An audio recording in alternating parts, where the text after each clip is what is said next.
Bismillahirrahmanirrahim. Assalamualaikum warahmatullahi wabarakatuh.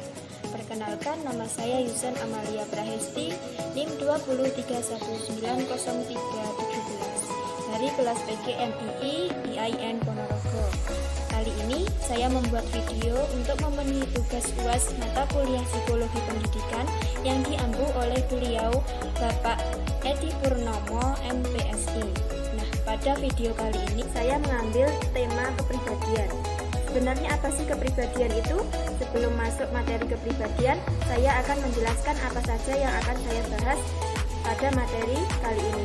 Yang pertama, itu ada definisi kepribadian. Yang kedua, ada teori-teori kepribadian.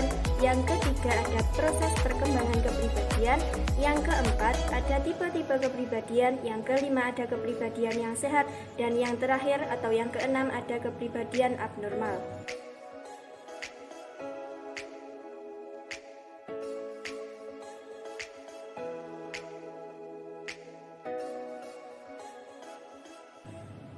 Oke, masuk pada materi yang pertama, yaitu tentang definisi kepribadian. Sebenarnya apa sih kepribadian itu? Nah, kepribadian sendiri adalah keseluruhan tingkah laku individu yang mana berupa ketika dia bergaul dengan orang lain dan temannya, dan ketika dia mendapatkan permasalahan hidup. Nah, kepribadian sendiri dipengaruhi oleh 4 faktor. Yang pertama yaitu ada sifat, yang kedua ada sikap, yang ketiga ada temperamen, dan yang terakhir ada watak. Nah, yang pertama yaitu tentang sifat. Sifat sendiri adalah perbuatan yang dipengaruhi oleh faktor-faktor dari dalam diri manusia itu sendiri. Contohnya ada pembawaan, bakat dan minat, dan sifat ini cenderung bersifat tetap dan stabil. Nah, yang kedua ada sikap. Nah, sikap adalah suatu kecenderungan untuk bertindak terhadap objek di lingkungan berupa penghayatan terhadap objek tersebut. Nah, yang ketiga yaitu ada temperamen. Temperamen sendiri adalah gaya perilaku dan cara yang khas yang dimiliki oleh setiap manusia atau setiap individu. Yang terakhir ada watak. Watak adalah tingkah laku manusia yang dapat dinilai oleh lingkungan sekitarnya, di mana tingkah laku tersebut dapat dinilai oleh masyarakat sekitar. Dari penjelasan tersebut dapat disimpulkan bahwa jika kepribadian dilihat dari susunannya, kepribadian memiliki ruang lingkup yang lebih luas. Di bawahnya ada sifat yang merupakan susunan atau kumpulan dari beberapa sikap. Sedangkan sikap seseorang dipengaruhi oleh temperamen atau kebiasaan seseorang dalam memberi respon yang dimiliki sejak lahir atau turun-temurun.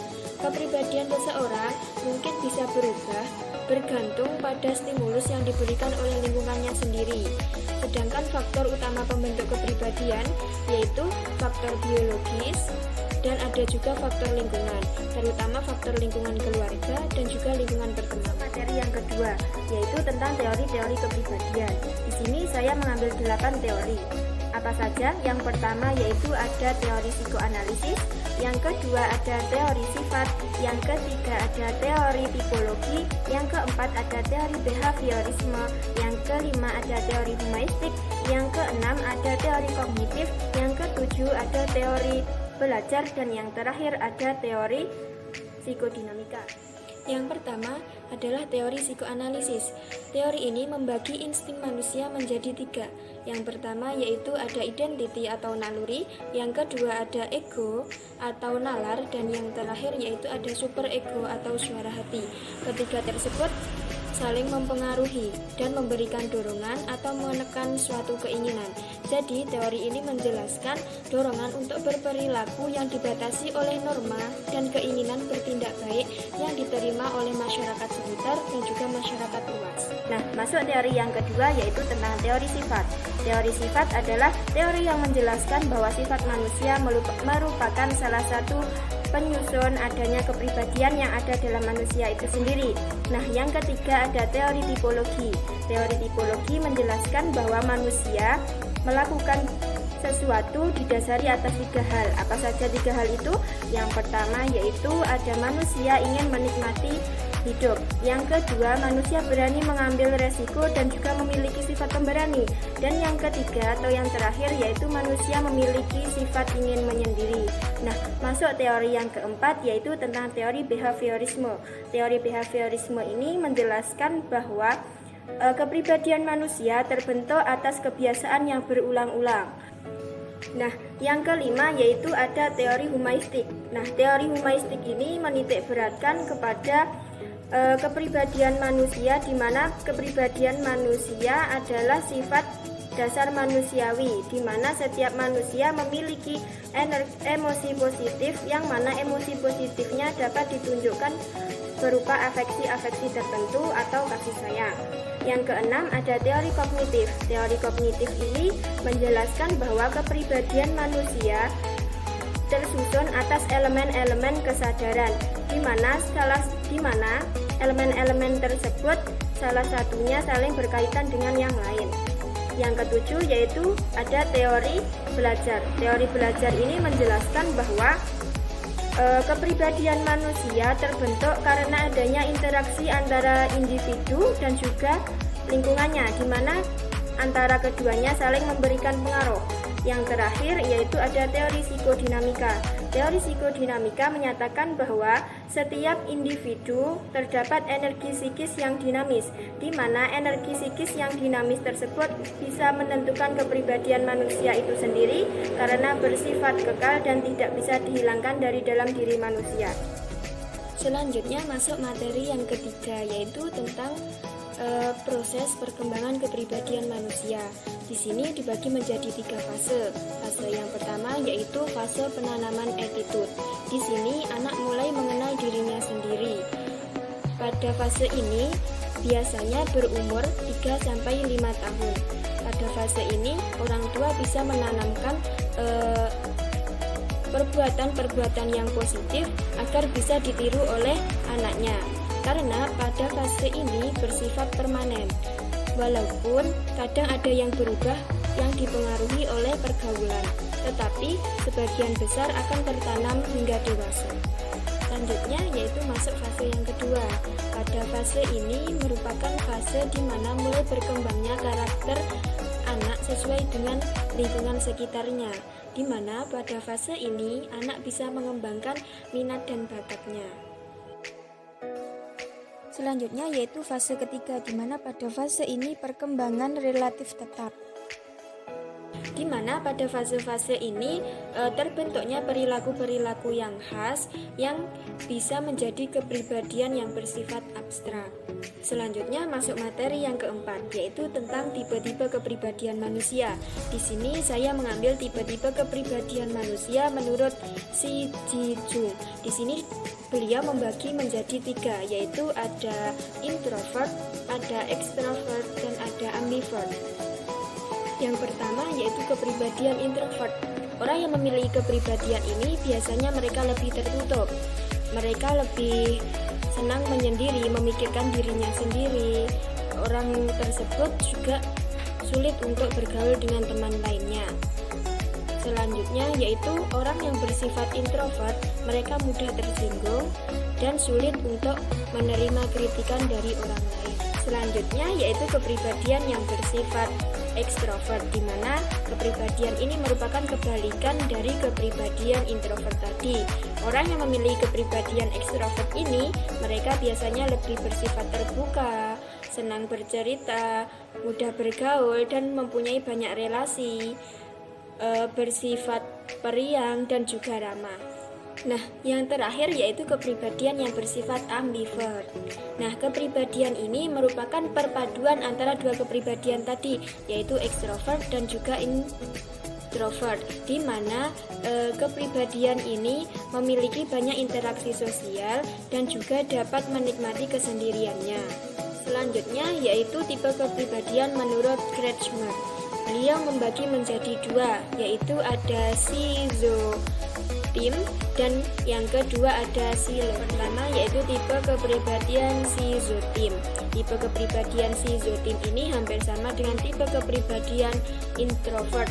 Kepribadian ini lebih mereka bersifat tertutup, di mana mereka sulit untuk menerima kontak sosial dari luar dan mereka ingin menyendiri.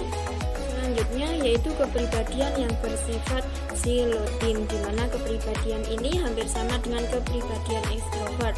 Orang yang memiliki kepribadian ini lebih bersifat terbuka, banyak memiliki relasi, karena mereka yang memiliki kepribadian ini mereka lebih mudah bergaul dengan teman-temannya. Mereka yang berkepribadian ini juga memiliki sifat yang periang, ramah, dan juga terbuka. Selanjutnya masuk materi yang kelima, yaitu tentang kepribadian yang sehat. Sebenarnya bagaimana sih kepribadian yang sehat itu? Nah, kepribadian yang sehat adalah perilaku yang sehat dan pemahaman yang baik terhadap diri sendiri dan orang lain. Nah, kepribadian yang sehat ini memiliki karakteristik dan juga ciri-ciri. Yang pertama yaitu tentang karakteristik kepribadian yang sehat. Di sini ada 4. Yang pertama yaitu dapat terbebas dari gangguan psikologis dan gangguan mental berat. Yang kedua yaitu mampu menyesuaikan diri dengan lingkungan tanpa kehilangan identitas. Dan yang ketiga yaitu mampu mengembangkan potensi dan bakatnya. Yang terakhir atau yang keempat yaitu memiliki keimanan pada Tuhan Yang Maha Esa dan berupaya untuk hidup sesuai dengan ajaran-ajaran agama yang dianutnya. Selanjutnya yaitu tentang ciri-ciri kepribadian yang sehat. Ciri-cirinya ada 3, yaitu yang pertama, mampu menilai diri sendiri dan lingkungan sekitar secara realistis atau nyata. Yang kedua yaitu mampu bersikap mandiri, bertanggung jawab, berorientasi pada tujuan, memiliki kontak sosial dengan lingkungan yang baik, memiliki falsafah hidup, dan yang terakhir atau yang ketiga yaitu memiliki kontrol emosi yang baik. Selanjutnya yaitu masuk materi yang keenam tentang kepribadian abnormal. Nah, kepribadian abnormal adalah kepribadian yang dipandang aneh atau berbeda dari biasanya. Kepribadian ini bisa bersikap negatif ataupun positif. Berikut ini ada beberapa gangguan tentang kepribadian abnormal. Ada 3. Yang pertama yaitu ada gangguan neurosis, yang kedua ada gangguan psikosis, yang ketiga ada bunuh diri.